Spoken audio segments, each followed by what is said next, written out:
Bismillahirrahmanirrahim. Assalamualaikum warahmatullahi taala wabarakatuh. Welcome back to my channel Muzakarah Islami bersama saya Muhammad Rifki Hussein Belkhair.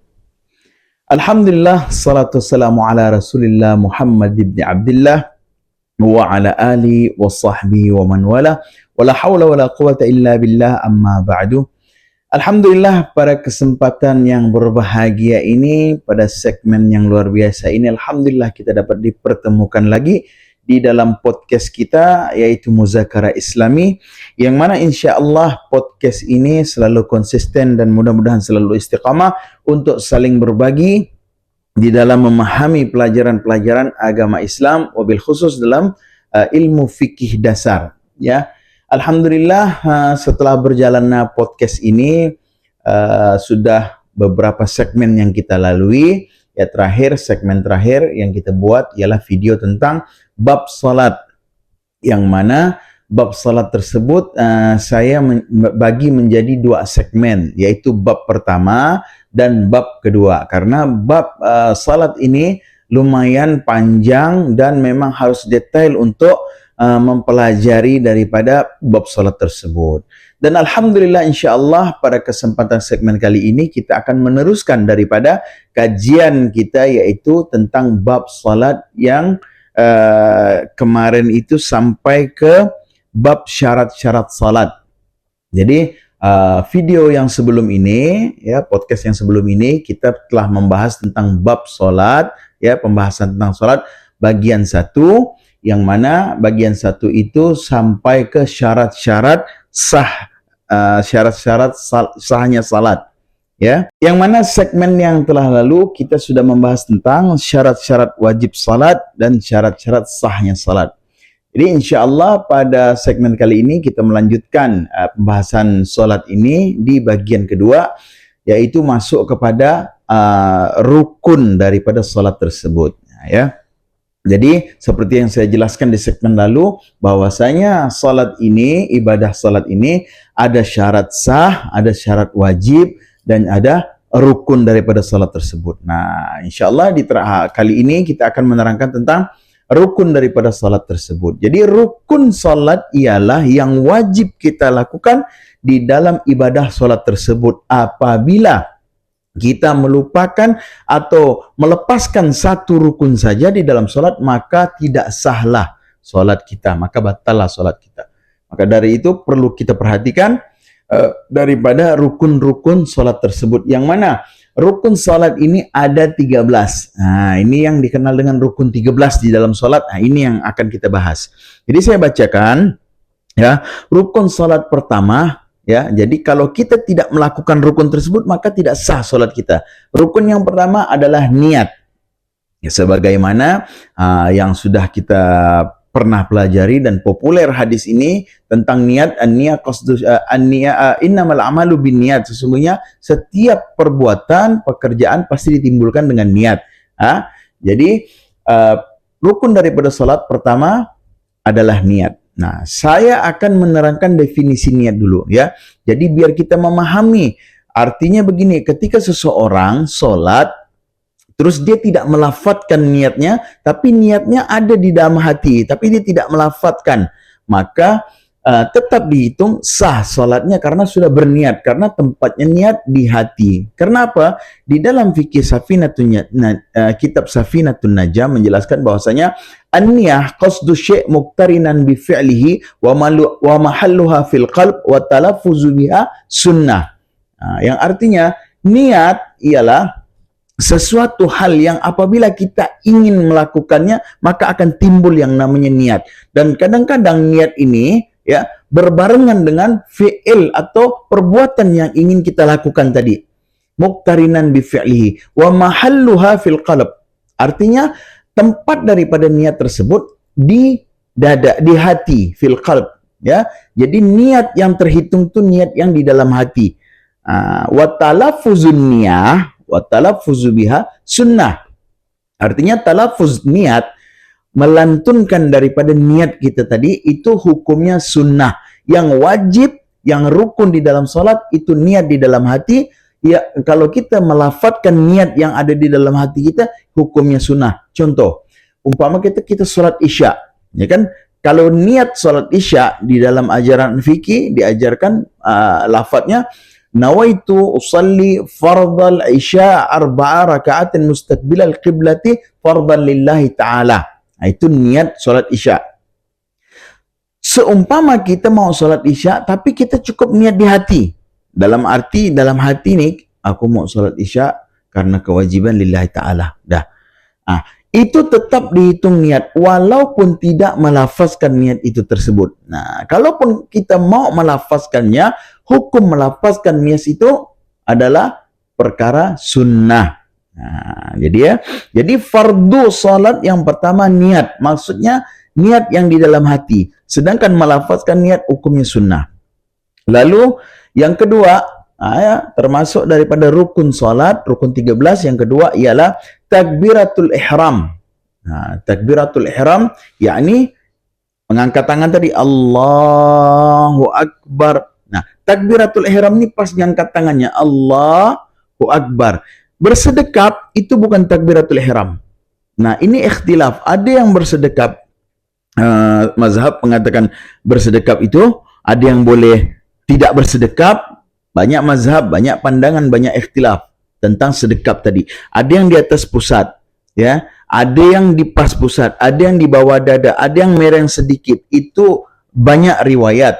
Tapi kita kembali kepada yang rukun dan yang wajib dulu. Artinya yang terhitung wajib di sini takbiratul ihram. Artinya mengangkat kedua tangan tadi di bawah telinga, daun telinga, dan mengucapkan takbir Allahu Akbar. Itu yang takbiratul ihram. Setelah kita itu mau bersedekap boleh, tidak bersedekap boleh. Nanti akan kita pelajari ya yang tidak bersedekap itu mazhab mana dan ikhtilaf mana. Tapi mayoritas Imam Syafi'i ya bersedekap.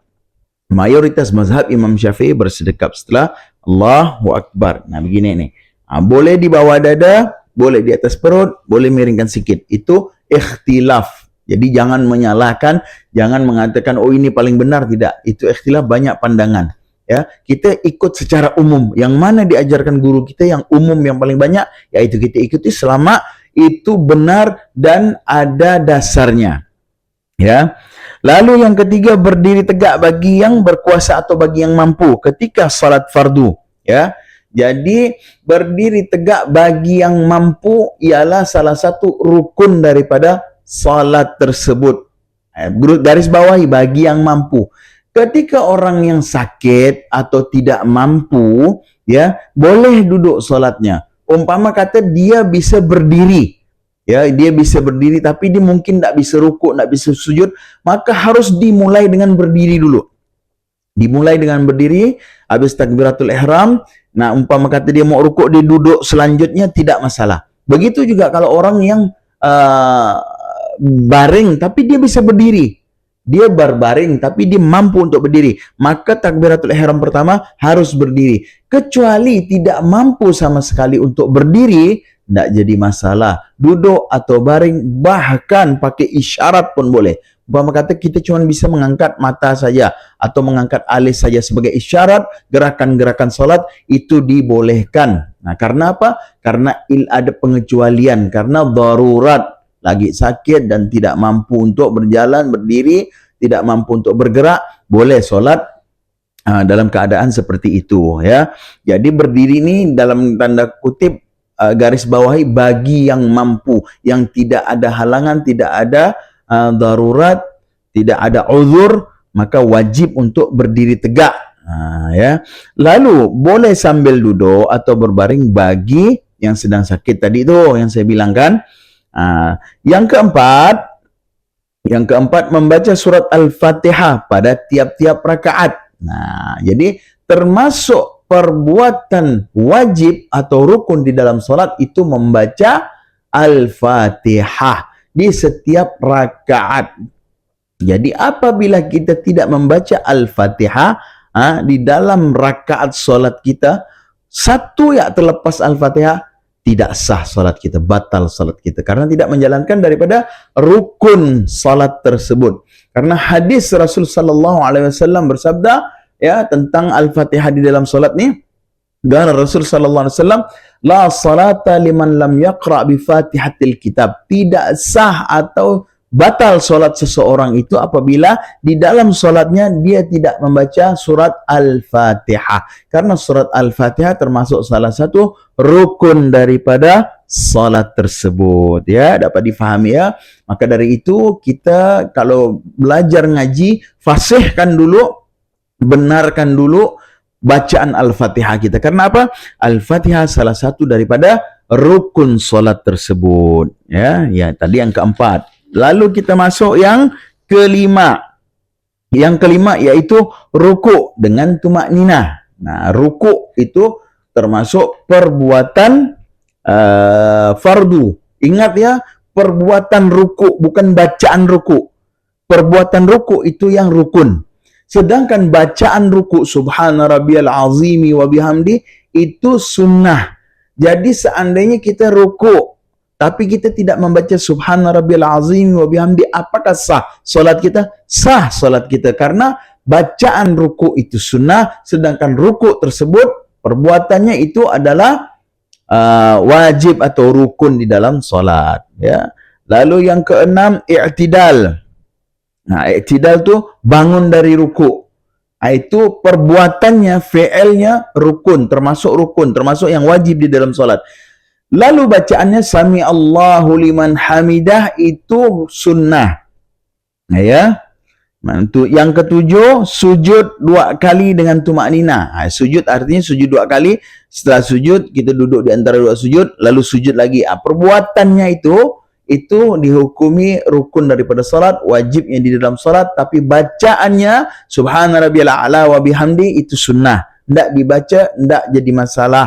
Artinya tidak membatalkan solat, tapi melepaskan daripada sunnah, melepaskan daripada nilai plus di dalam solat itu tersebut.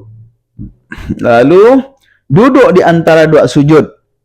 Nah ya, tadi duduk di antara 2 sujud. Setelah sujud pertama, kita kan duduk di antara 2 sujud yang baca Rabbighfirli warhamni wajburni warfa'ni warzukni wahdini wa'afini wa'fu anni. Membaca itu hukumnya sunnah, sedangkan duduk di antara 2 sujud, perbuatan itu rukun. Ya, 5, 6, 7. Lalu yang ke-8, lalu yang ke-9. Yang ke-9 ialah duduk tasyahud akhir dengan tumakninah. Ya, jadi perbuatan tadi itu yang sujud, yang ruku, yang duduk di antara 2 sujud itu harus dengan tumakninah fihi. Tumakninah itu maksudnya jedah sejenak. Jangan kayak mantul-mantul solat. Allahu Akbar, Allahu Akbar, Allahu Akbar. Enggak. Begitu Allahu Akbar, setelah kita baca tenang dulu, baru masuk ke gerakan yang lain lagi ya. Jadi yang ke-9 tadi, duduk tasyahud akhir dengan tumakninah. Nah, duduk tasyahud akhir hukumnya rukun. Rukun artinya wajib duduk tasyahud akhir. Tasyahud akhir. Dan membaca tasyahud akhir yang ke-10, membaca tasyahud akhir juga hukumnya itu rukun atau wajib ya. Jangan duduk saja. Sedangkan di tasyahud ini fi'ilnya wajib, bacanya juga wajib.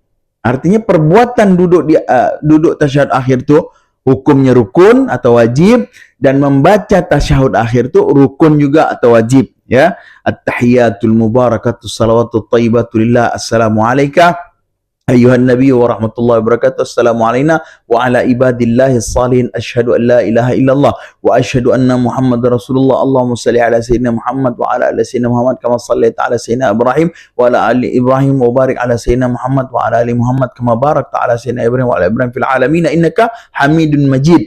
Nah, itu perbuatan rukun di dalam salat yang harus dilakukan. Jadi apabila kita duduk tasyahud akhir tapi tidak membaca tasyahud, tidak sah solat kita, karena membaca tasyahud dan duduk tasyahud termasuk perbuatan rukun yang wajib.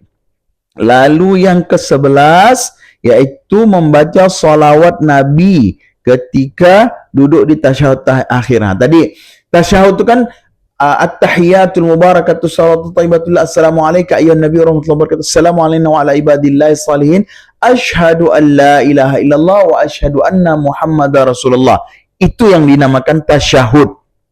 Lalu disambung dengan salawat.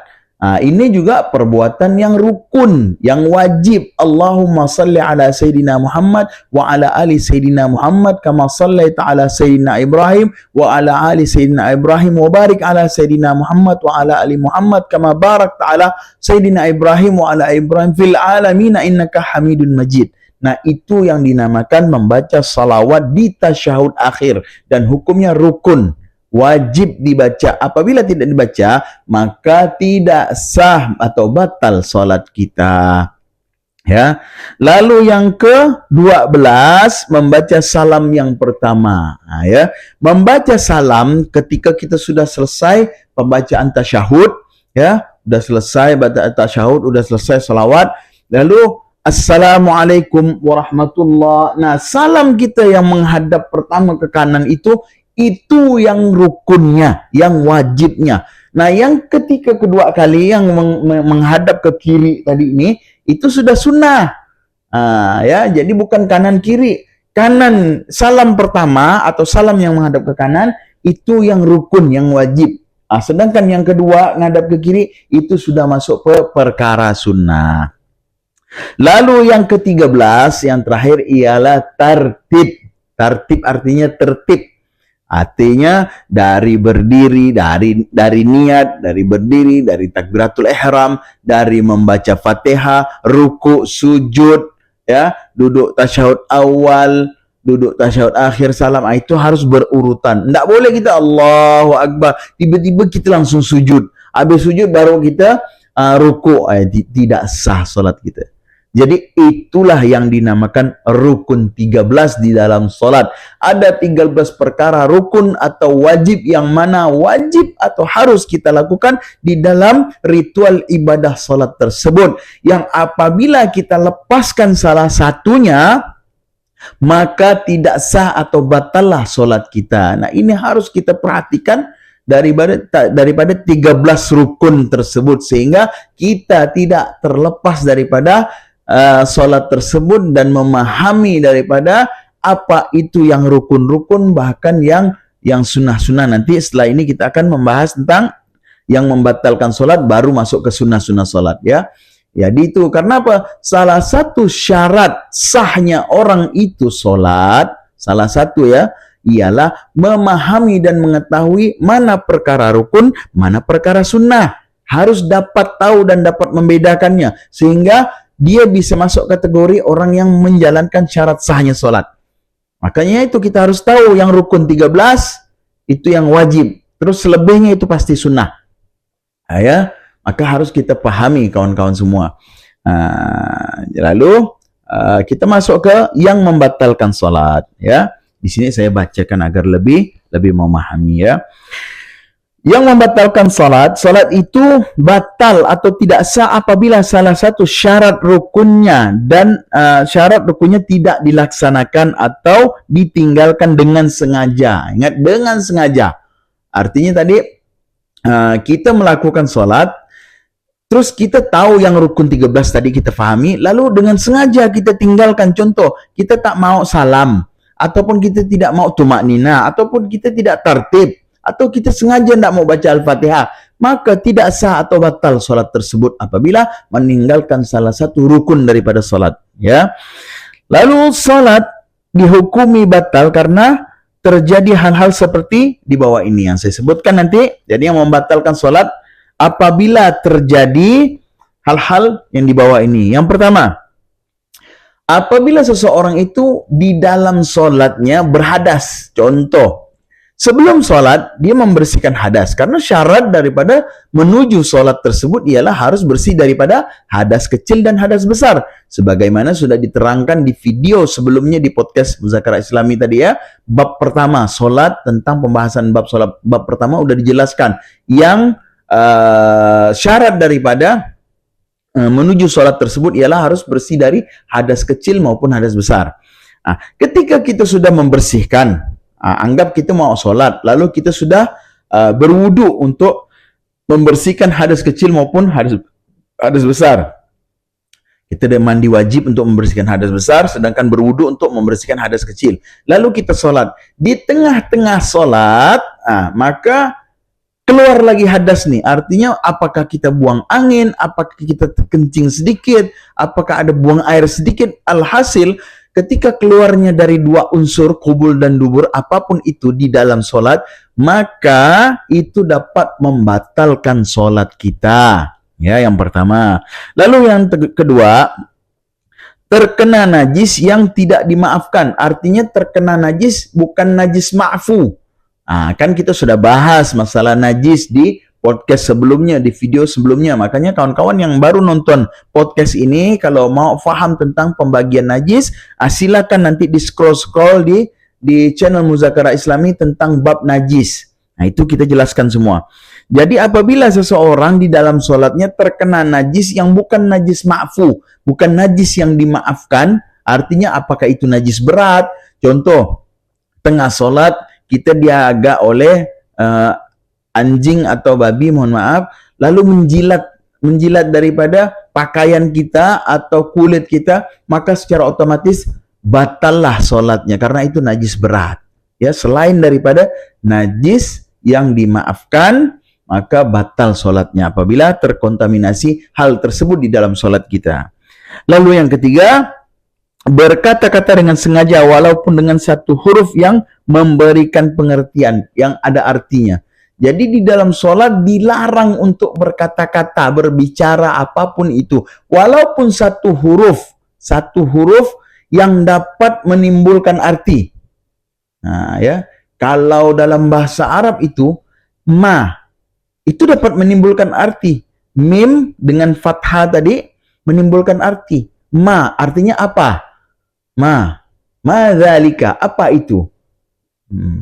Jadi kalau kita berkata-kata yang sampai dapat menimbulkan arti walaupun satu huruf, itu dapat membatalkan salat.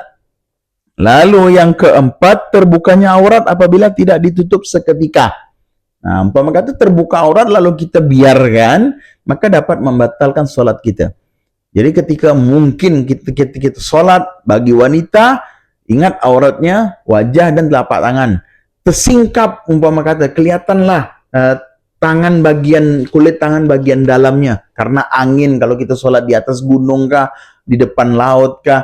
Nah, umpama kata tersingkap, maka cepat tutupi apa yang disebut aurat bagi wanita maupun yang laki-laki. Begitu juga laki-laki. Umpama kata sarungnya tersingkap naik ke atas sampai kebuka nih di atas lututnya, maka cepat-cepat kita tutupi di dalam sholat.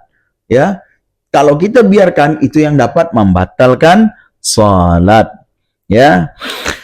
Lalu selanjutnya yang dapat membatalkan sholat, mengubah niat. Misalnya ingin memutuskan sholat. Ya, jelas ya kan, mengubah niat.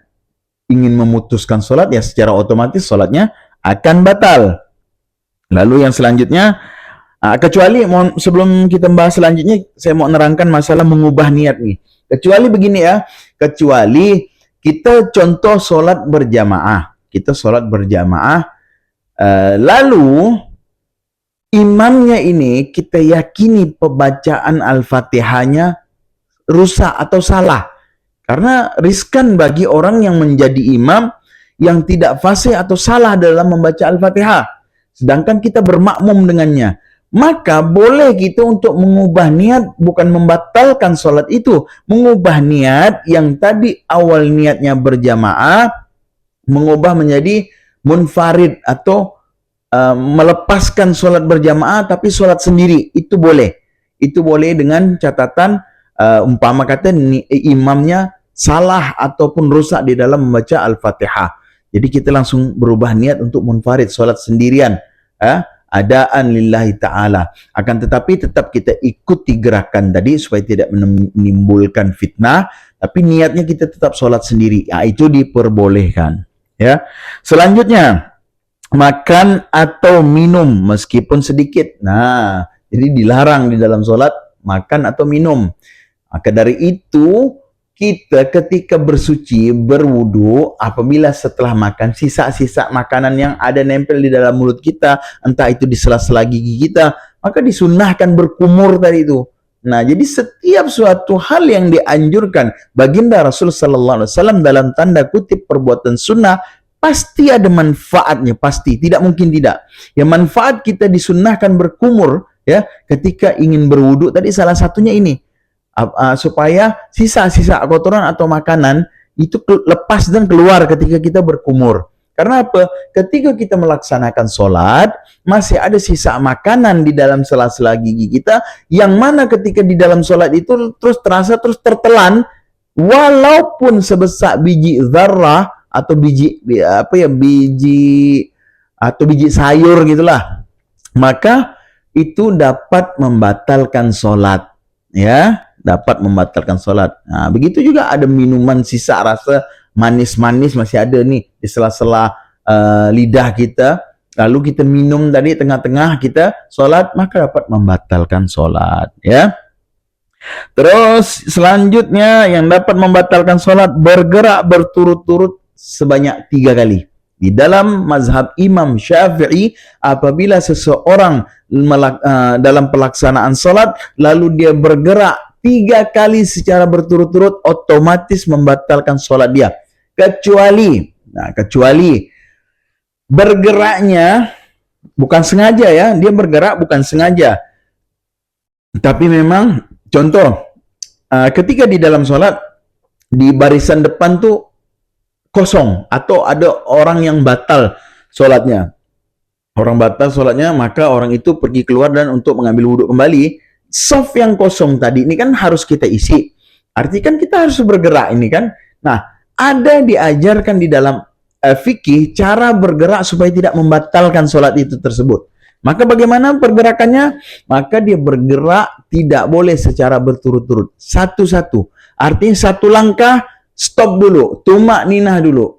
Maju lagi satu langkah, stop dulu, tumak ninah dulu. Jadi tumak ninah itu istirahat sejenak alal akal. Paling sedikit seumpama kita membaca kayak tasbih subhanallah alhamdulillah wala ilaha illallah Allahu akbar, bangun lagi, bergerak lagi. Nah, itu takarannya seperti kita membaca subhanallah alhamdulillah wala ilaha illallah akbar, maju lagi. Nah, seperti itu, tidak boleh sat. Kalau 3 kali berturut-turut dapat membatalkan salat secara otomatis. Begitu juga seumpama kita di dalam salat ada nyamuk tadi, ini kan gatal nyamuk nih kan. Gitu, nyamuk nempel, kalau kita garuk ini kan kadang-kadang tidak tahan untuk menggaruk tadi ini kan. Nah, kalau kita menggaruknya secara berturut-turut sebanyak 3 kali, lebih dari 3 kali maka batal. Kalau udah 3 kali berturut-turut batal sholat kita.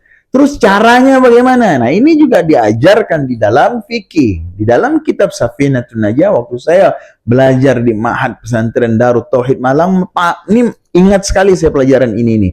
Diajar oleh Ustadz saya, guru saya, Al-Ustadz Karama, Ustadz Azmi At-Tamimi, Pontianak juga. Itu guru saya, guru fikih saya, fikih Safinatun Najah. Jadi beliau mengajarkan kalau seandainya gatal, ada nyamuk di pipi, maka caranya, ya, yang dihukumi batal tuh 3 kali bergerak ketika kita menggerakkan satu ruas, satu ku atau satu bu daripada tubuh kita. Satu ruas nih dari sini ke sini, dari sini ke sini. Siku-siku nih dari kaki ke lutut ke paha. Itu satu ruas namanya. Nah, kalau yang bergerak tuh satu ruas, itu yang dapat membatalkan sholat. Di dalam fikih Safinatun Najah. Jadi caranya macam mana supaya tidak batal? Ketika ada gatal di sini atau ada nyamuk dimanapun, caranya tempelkan nih telapak tangan kita nih, tempelkan begini. Yang bergerak ini bukan ini. Kalau ini yang bergerak ini kan 1, 2, 3 batal. Jadi yang bergerak ini jarinya. Nah, ininya tidak bergerak. Jadi, ini terserah mau garuk berapa kali pun tidak membatalkan ini. Karena ini tidak dihukumi satu ruas. Nah, jadi yang bergerak yang begini nih. Bukan begini. Nah, itu caranya supaya sholat kita tidak batal, dan itu bukan atas unsur sengaja. Kalau memang gatal artinya memang pengen digaruk, tidak sengaja namanya kan. Bukan kita mau kita. Kalau istihza, arti istihza itu mengolok-ngolok, memang sengaja mau ini supaya itu membatalkan sholat. Ya, nah itu tadi yang dapat perkara yang dapat membatalkan sholat. Lalu Melompat dengan keras walaupun sekali, ya jelas. Artinya udah main-main, itu namanya istihza tadi saya bilang kan. Walaupun dia sekali, tapi melompatnya tuh melompat benar. Nah, itu istihza namanya, olok-olok. Dalam sholat tidak dibenarkan dan dapat membatalkan sholat. Ya. Lalu membelakangi kiblat, ini sudah jelas karena syarat sah daripada sholat. Seperti video sebelumnya kita sudah bahas di bab pertama tentang pembahasan sholat, ya salah satu syaratnya menghadap kiblat. Artinya kalau membelakangi kiblat, ya membatalkan sholat. Nah, karena memang dulu ya sebelum Ka'bah menjadi kiblat, memang kiblatnya Baitul Maqdis. Tapi ketika sudah ada syariat, sudah ada perintah untuk kiblat kita ke Ka'bah, maka semuanya harus menghadap ke Ka'bah. Ya. Jadi Ka'bah itu bukan sesembahan, Ka'bah itu bukan batu yang kita sembah, enggak, itu cuma menunjukkan arah kiblat saja. Yang disembah tetap Allah Subhanahu wa taala, ya. Lalu selanjutnya menambah rukun yang berupa perbuatan seperti ruku dan sujud. Artinya umpama kata ruku dalam sholat tuh rukunya 4 kali, jadi ditambah menjadi 5 kali atau dikurangkan menjadi 3 kali, itu tetap dapat membatalkan sholat. Menambah atau mengurangi daripada rukun yang udah saya sebutkan tadi yang banyaknya 13, menambahnya itu membatalkan sholat, mengurangi juga membatalkan sholat. Ya. Lalu tertawa, terbahak-bahak di dalam sholat, ya juga dapat membatalkan sholat. Lalu selanjutnya mendahului imam. Nah, ini yang perlu kita perhatikan. Banyak kita lihat terkadang si makmum mendahului imam dari segala perbuatannya, ya.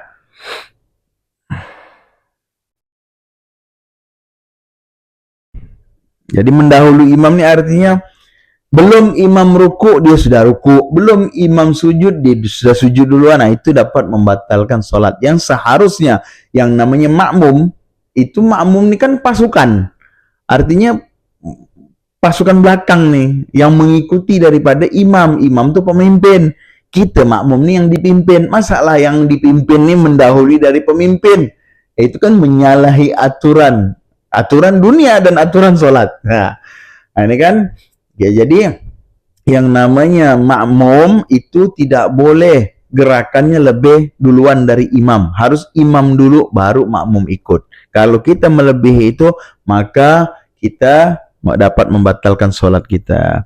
Lalu yang terakhir yang dapat membatalkan sholat ialah ya murtad. Murtad artinya orang yang keluar dari Islam. Artinya ketika dia tengah sholat pun tiba-tiba dia murtad dan dia tidak percaya Allah. Ini kan tapi mustahil. Tapi kita harus bahas. Walaupun hal yang mustahil, kemungkinan terjadi, ya harus dibahas dalam fikih. Ketika dia sholat, di dalam sholat tiba-tiba pikiran dia dirasuki iblis, na'udzubillah min dzalik, dan dia tidak yakin terhadap Islam dan terhadap Allah, dan dia murtad pada saat itu, secara otomatis sholatnya batal, ya. Jadi itu hal-hal yang dapat membatalkan sholat. Nah, lalu setelah kita membahas hal-hal yang membatalkan sholat, tadi sudah kita membahas rukun yang 13, hal-hal yang dapat membatalkan sholat. Nah, baru kita masuk ke perkara sunnah-sunnah di dalam sholat, ya. Jadi sunnah-sunnah di dalam sholat ini ya lumayan banyak juga, ya. Ada sunnah di dalam sholat ialah yang pertama membaca tasyahud awal, ya.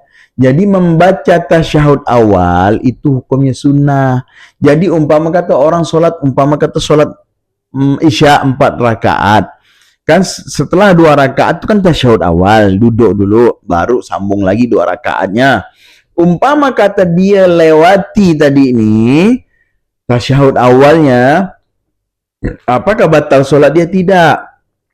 Sholatnya tetap sah, karena dia melewati daripada perkara sunnah, bukan melewati daripada perkara rukun. Maka dari itu harus kita pahami mana rukun, mana sunnah. Tasyahud awal itu hukumnya sunnah. Lalu kedua, membaca salawat pada tasyahud awal.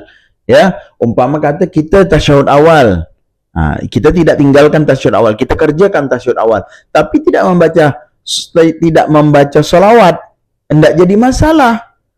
Yang jadi masalah apabila di tasyahud akhir tidak membaca salawat, karena salawat di tasyahud akhir hukumnya rukun, hukumnya wajib, sedangkan baca salawat di tasyahud awal hukumnya sunnah. Jadi kalau mau baca silakan, tidak baca tidak jadi masalah, cukup sampai tasyahud saja. Asyhadu an la ilaha illallah wa asyhadu anna Muhammadar Rasulullah. Terus dia berdiri, sambung rakaat ketiganya. Tidak jadi masalah. Boleh juga kalau dia mau menjalankan sunnah setelah asyhadu an la ilaha illallah wa asyhadu anna Muhammadar Rasulullah. Allahumma shalli ala sayyidina Muhammad wa ala ali sayyidina Muhammad. Lalu langsung berdiri. Artinya dapat sunnahnya. Jadi harus kita pahami ya, membaca salawat pada tasyahud awal hukumnya sunnah. Lalu yang ketiga, membaca salawat atas keluarga Nabi pada tasyahud akhir. Nah, tadi kan yang wajib Allahumma shalli ala sayyidina Muhammad wa ala ali sayyidina Muhammad. Umpama kata kama sallaita ala sayyidina Ibrahim wa ala ali Ibrahim, itu salawat Ibrahimiyah. Ya, wa ala ali, kepada saudara keluarga Nabi Ibrahim, itu hukumnya sunnah. Tapi yang wajib Allahumma shalli ala Muhammad wa ala ali Muhammad. Khalas. Itu yang wajib, itu yang rukun. Lalu yang keempat, membaca kunut pada salat subuh dan salat witir pada pertengahan hingga akhir bulan Ramadan ya. Jadi membaca kunut pada salat subuh itu sunnah. Ini banyak sekali perdebatan ya, ikhtilaf dan perdebatan antara ya ajaran aliran-aliran yang zaman sekarang ya. Wallahu alam, saya tidak berani sebutkan itu apa alirannya. Yang penting saya yakin pasti kalau Anda memahami tentang agama Islam, pelajaran-pelajaran fikih, pasti pernah mendengar perdebatan masalah kunut nih, masalah kunut subuh ya. Perlu saya tekankan bahwasanya ini perkara sunnah. Perkara sunnah itu perkara furu'iyah, perkara cabang, bukan perkara usuliyah, perkara asas. Perkara asas tidak ada illah, tidak ada pengecualian. Sepakat seluruh jumhur ulama. Itu kalau perkara asas. Contoh, solat itu wajib. Tidak ada illah. Solat tetap wajib, mau disakit, mati pun disolatkan. Khamar itu haram. Sepakat semua. Kalau air minuman keras itu walaupun setetes, kata Roma Irama, tetap haram. Nah itu perkara usuliyah. Bab yang tidak ada illahnya. Tapi kalau bab ini, bab sunnah, ini bab faddal, ente mau pakai, boleh, tidak pakai, tidak jadi masalah. Yang salah ketika seseorang menyalahkan atau mengkafirkan atau mengharamkan perbuatan yang memang furu'iyah, yang memang sunnah. Itu tidak boleh. Jadi seumpama antum mau sholat subuh tanpa kunut, tanpa membaca kunut, sah sholatnya. Yang salah itu yang tidak sholat. Yang tidak membaca kunut tetap sah sholatnya. Yang membaca kunut juga tetap sah sholatnya. Bukan bid'ah, ini sunnah. Kalaupun dia bid'ah, tergolong daripada bid'ah hasanah, suatu hal yang baik. Toh Al-Quran mushaf 30 juz itu pun bid'ah. Karena apa? Zamannya bukan zaman Nabi 30 juz itu disusun. Zamannya Sayyidina Utsman. Ketika zaman Nabi, Al-Quran itu masih di pelepah kurma, di tulang-tulang unta, di kulit-kulit unta. Disusun dari juz pertama sampai juz 30 itu zaman Sayyidina Utsman. Bahkan tarawih, sholat tarawih itu pun bid'ah. Seindah-indahnya bid'ah itu sholat tarawih, kata Sayyidina Umar bin Khattab. Karena dimulainya sholat tarawih secara berjamaah. Jadi sholat tarawih ada dulu, tapi tidak berjamaah di zaman Nabi. Karena Nabi takut kalau berjamaah kan takut diwajibkan bagi kita, takut turun ayat. Sehingga memberatkan daripada umatnya, maka sholat tarawihnya masing-masing. Ketika Sayyidina Umar, zaman Sayyidina Umar bin Khattab, barulah dikumpulkan semua, baru habis sholat isya, mari kita sholat tarawih berjamaah. Dan itu tidak menyalahkan daripada aturan Islam selama tidak keluar daripada akidah. Konsep bid'ah ini suatu hal yang baru, yang tidak ada, yang merusak akidah. Nah, Sayyidina Bilal bin Rabah, itu ketika peristiwa Isra Mi'raj, turunnya Rasulullah dari peristiwa Isra Mi'raj, Sayyidina Bilal bin Rabah itu dipanggil Rasulullah. Wahai Bilal bin Rabah, sesungguhnya aku mendengar telapak kaki engkau di surga sana. Padahal Bilal ini masih di dunia. Tapi Rasulullah saking hafalnya dengan sahabat, telapak kaki Sayyidina Bilal itu Rasulullah bisa tahu. Ini telapak kaki Sayyidina Bilal. Kan kadang-kadang ada cara jalan orang yang kita hafal. Oh, ini yang mengesot nih si A. Yang entak-entak bumi ini si B. Nah, saking hafalnya Rasulullah dengan sahabatnya, dia tahu kalau itu telapak kaki, bunyi telapak kaki Sayyidina Bilal bin Rabah di surga. Maka ditanya Rasulullah, apa amalan kau nih? Sehingga belum kau meninggal, belum kau masih kau di dunia, aku udah menengah telapak kaki kau di surga. Tapi ketika ditanya itu, saya Nabi bilang, aku apa yang kau perintahkan itu kulakukan, apa yang kau larang itu ku jauhi wahai Rasulullah.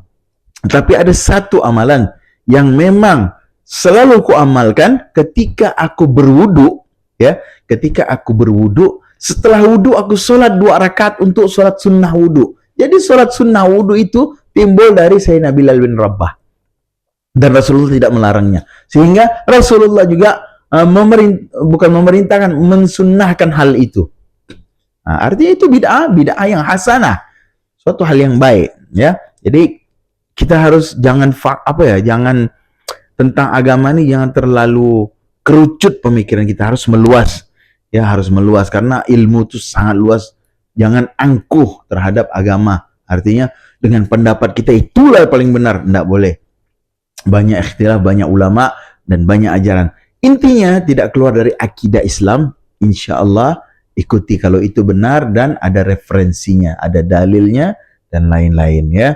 Jadi tadi membaca kunut, ya, sekali lagi membaca kunut pada sholat subuh hukumnya sunnah, ya, walaupun sunnah yang sangat dianjurkan, sunnah muakkad, tapi tetaplah sunnah. Artinya ketika kita melakukan itu mendapat pahala. Terus kalau kita tidak membaca kunut atau tidak melakukan perkara itu, tidak juga membatalkan sholat, ya.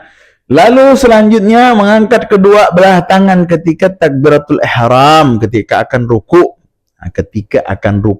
ketika akan i'tidal, dan ketika berdiri dari tahiyat awal. Jadi ya setiap perpindahan gerakan Allahu Akbar. Ketika kita mau ruku, ini nih mengangkat tangan Allahu Akbar nih, itu perbuatan sunnah. Sami Allahu liman hamidah, mengangkat tangan ketika berdiri dari ruku, juga perbuatan sunnah, ya. Jadi harus kita pahami. Tapi takbiratul ihram yang pertama tadi itu rukun dari hukumnya. Lalu tadi saya bilang kan meletakkan telapak tangan yang kanan di atas pergelangan tangan kiri atau bersedekap. Tadi bersedekap tuh hukumnya sunnah. Jadi umpama kata kalian tidak mau bersedekap,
Ya mohon maaf ya, tadi putus karena mic-nya habis baterainya. Nah, kita lanjut ya. Jadi disunnahkan bagi kita untuk solat untuk mengeraskan bacaan di solat maghrib, isya, subuh, walaupun kita solat sendirian ya. Lalu membaca takbir ketika gerakan naik dan turun. Nah, tadi ketika kita ruku, Allahu Akbar, Sami Allahu liman hamidah, Allahu Akbar. Jadi membaca takbir ketika gerakan naik dan turun itu sunnah. Jadi kalau seandainya kita tidak baca takbir, cuman bergerak aja gitu. Ghairil maghdubi alaihim waladdallin, amin. Kita langsung ruku. Subhana rabbil azim wa bihamdi. Kita diam ya. Terus kita langsung sujud. Tidak apa-apa. Karena membaca takbir di setiap gerakan naik dan turun itu hukumnya sunnah. Ya. Ketika ruku dan sujud, ketika naik turun itu perkara sunnah. Lalu membaca Sami Allahu liman hamidah ketika bangkit dari ruku, itu juga sunnah hukumnya. Rabbana walakal hamd ketika i'tidal. Jadi kalau tidak baca, gimana Ustaz? Sah tak? Sah solatnya, cuman tidak mendapatkan pahala sunnah di dalam solat tersebut. Lalu meletakkan telapak tangan di atas paha pada waktu duduk tasyahud awal dan akhir dengan membentangkan jari-jari tangan kiri dan menggenggamkan yang kanan kecuali jari telunjuk. Nah, maksudnya termasuk perbuatan sunnah tadi ketika kita duduk tasyahud awal atau tasyahud akhir, ini tangan di atas paha, membentangkan nanti ini. Nah, pas tasyahud kita nih nunjuk gini. Terus seumpama kita tasyahud tidak nunjuk, diam ya, asyhadu an la ilaha illallah wa asyhadu anna muhammadar rasulullah. Sah tak solat kita? Sah solat kita selama kita menjalankan rukun-rukunnya. Karena membaca tasyahud akhir rukunnya wajib, tapi menelunjuk tadi ini itu sunnah. Harus kita pahami. Lalu duduk iftirash dalam semua duduk solat. Tahu kan duduk iftirash? Payah pula saya mau mempraktekkan ni. Intinya duduk iftirash tu duduk yang setelah kita bangun dari sujud, duduk yang berlipat kaki itu duduk iftirash namanya. Itu sunnah. Jadi seumpama gimana kalau kita mau duduk bersila Ustaz, bersila. Dari sujud lalu kita duduk bersila, boleh tak? Boleh. Siapa yang bilang tak boleh? Karena duduk iftirash itu termasuk perbuatan sunnah. Lalu tapi kan gini, tapi kembali lagi, ketika sesuatu hal yang boleh sekalipun, yang boleh kita lakukan tapi di luar daripada kebiasaan, adat kebiasaan di tempat itu, maka hindari, jangan kita menimbulkan fitnah.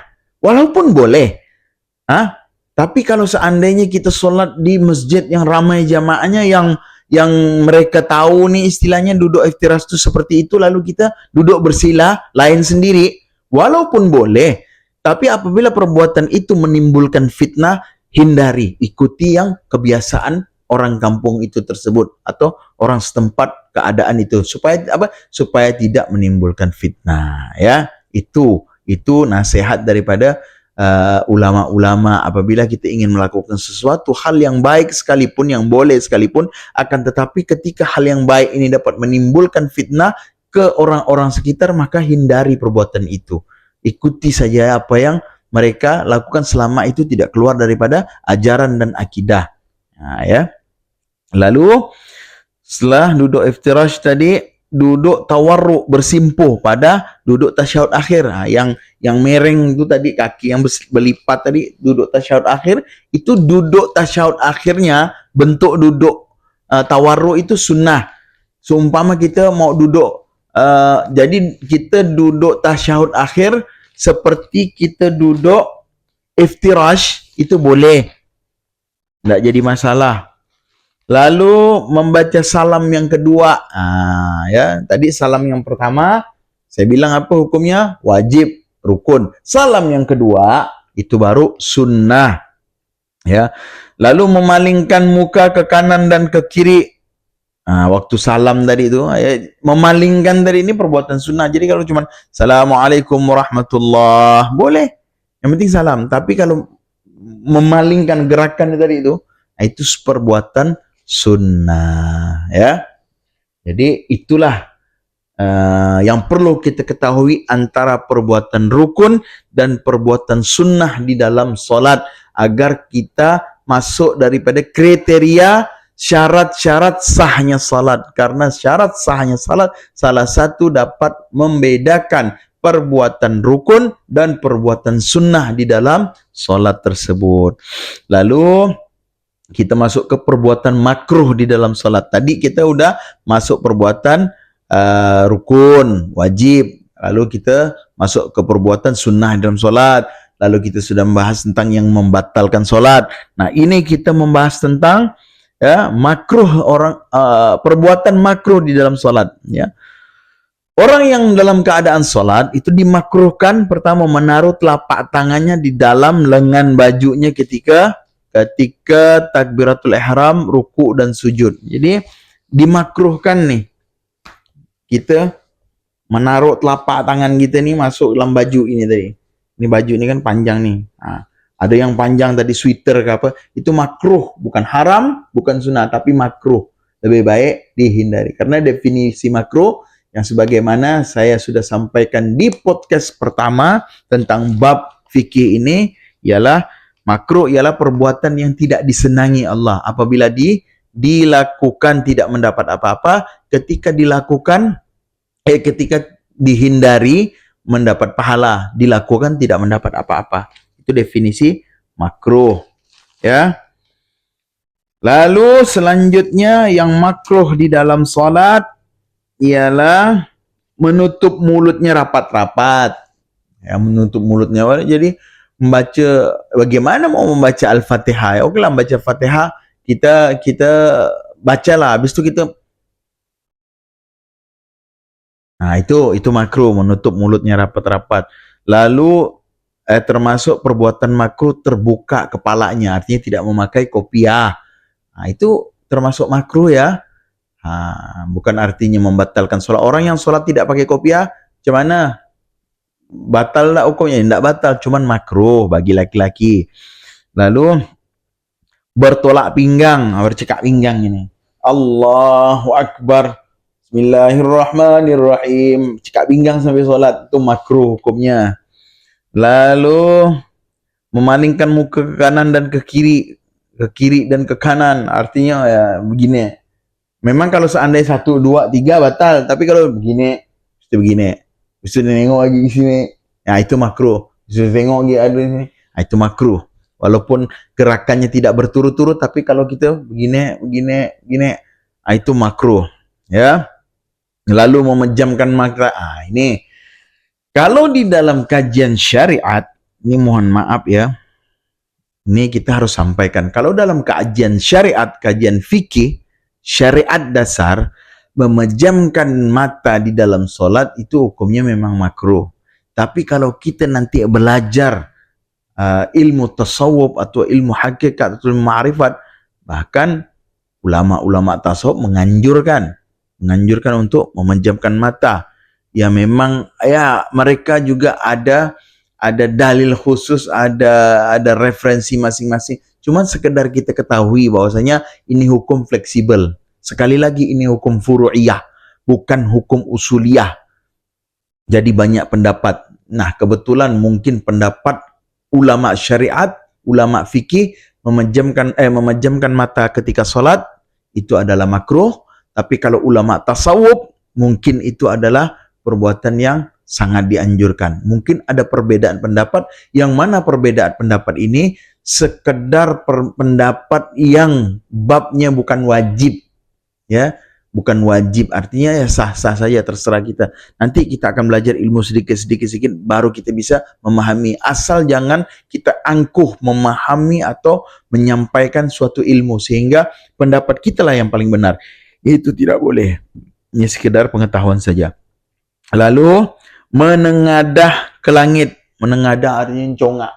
Allahu Akbar, Bismillahirrahmanirrahim, Alhamdulillahirrabbilalamin. Tidak bisa.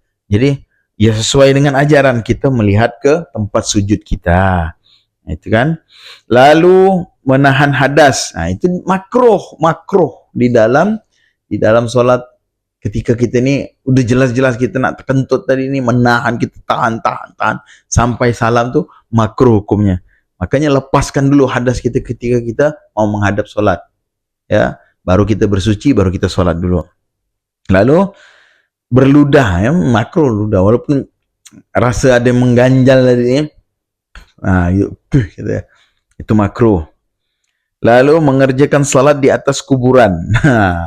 Mengerjakan solat di atas kuburan perbuatan makruh, bukan haram, makruh. Kecuali solat menyembah kuburan, itu haram.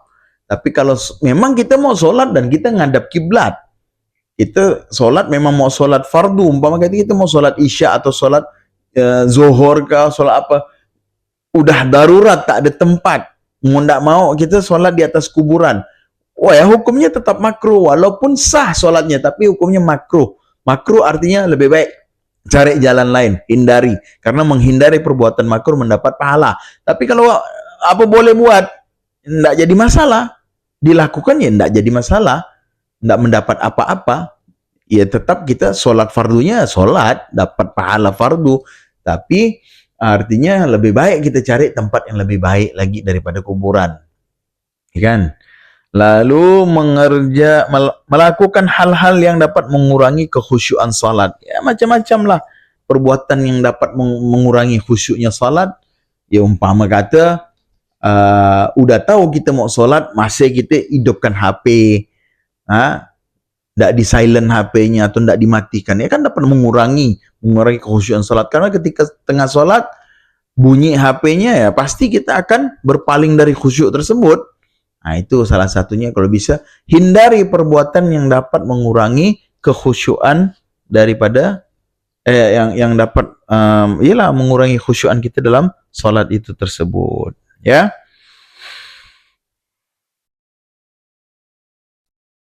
Nah, terus sama satu perkara lagi, apabila kita melepaskan daripada lupa lah ya, lupa, bisa dikatakan lupa di dalam rakaat atau lupa di dalam perbuatan-perbuatan sunnah yang rasanya itu sunnah muakkad yang biasa kita lakukan, maka di akhir daripada salat tersebut kita dianjurkan untuk sujud sahwi. Apa itu sujud sahwi? Sujud ialah sujud yang dianjurkan apabila sujud di terakhir rakaat kita, ya, sebelum kita salam tadi itu, maka dianjurkan untuk sujud sahwi.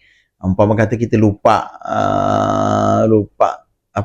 rakaat, umpama kata, ataupun kita lupa, kita biasa baca salat subuh ni, Allahumma hadina fi man, apa tadi? Astaghfirullahalazim.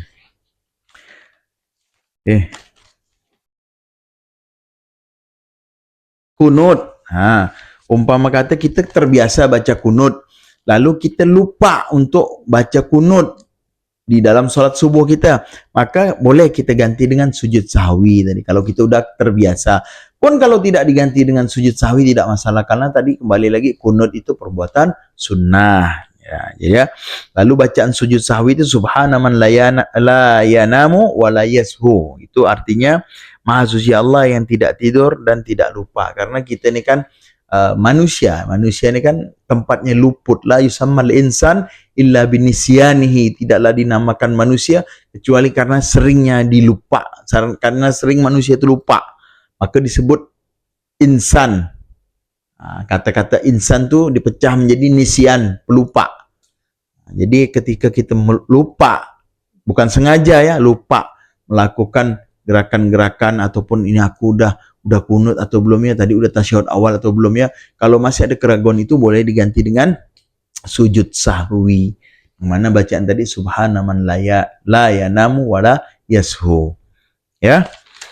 Jadi rasa saya itulah tadi pembagian dan tata cara daripada isi solat itu tersebut, dari rukunnya, dari perbuatan yang dapat membatalkan solat, dari sunnah-sunnah solat, ya, dari perbuatan hal yang makruh dalam solat, Alhamdulillah kita sudah kaji semua. Ini sekarang kita masuk ke bacaan-bacaan salat. Ini rasa saya tak mungkin lah ya antum-antum semua tidak faham tentang bacaan salat. Tapi di sini insya-Allah saya akan sampaikan sekilas ya. Jadi bacaan salat tadi cara mengerjakannya berdiri yang tegak. Setelah berdiri yang tegak, yang penting tadi syarat sahnya sudah kita lewati, artinya kita sudah berwudu, pakaian bersih, tempat sujud kita bersih, tempat ibadah kita bersih, kita menghadap kiblat, berdiri tegak, niat takbiratul ihram, Allahu Akbar. Lalu kita setelah itu kita disunnahkan membaca doa iftitah, Allahu Akbar kabira walhamdulillah katsira subhanallah berkata wajjahtu wajhiyas dan seterusnya. Setelah itu kita baca Fatihah. Fatihah ialah perbuatan rukun wajib di dalam solat. Setelah itu kita membaca ayat pendek. Lalu setelah membaca ayat pendek, entah kul huwallah ke kul a'udzubillahi minnas, kalaupun mau ayat panjang silakan.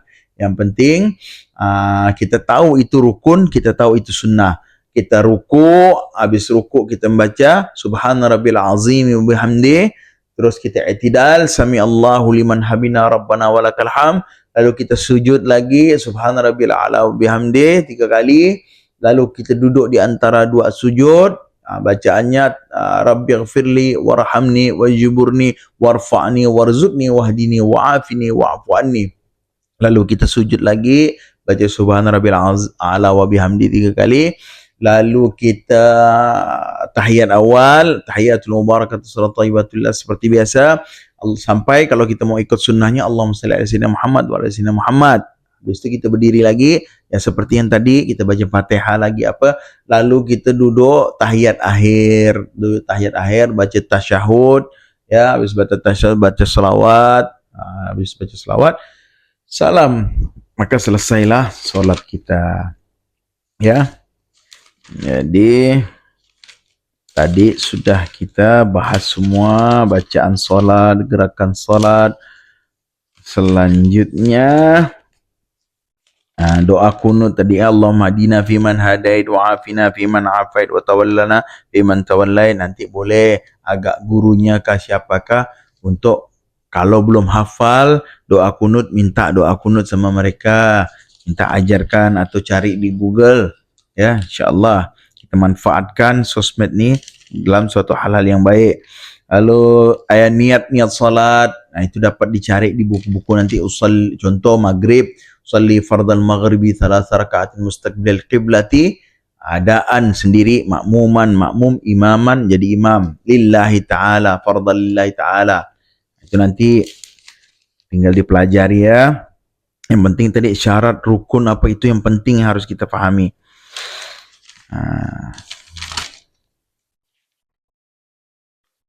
Okey, setelah ini pembahasan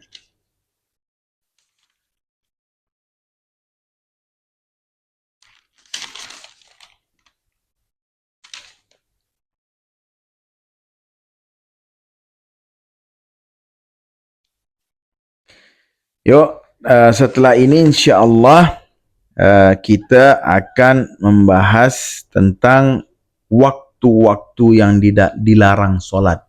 Waktu-waktu yang dilarang kita untuk solat. Lalu solat jamaah, syarat-syarat solat jamaah, yang boleh jadi imam, ya, yang tidak boleh jadi imam. Jadi insya-Allah kita akan membahas bab ini di bab selanjutnya, karena jangan banyak-banyak dulu, takut nanti akhirnya tak paham. Biar sedikit tapi melekat, dipahami dan diamalkan. Jadi insya-Allah segmen selanjutnya ya kita akan membahas tentang masih dalam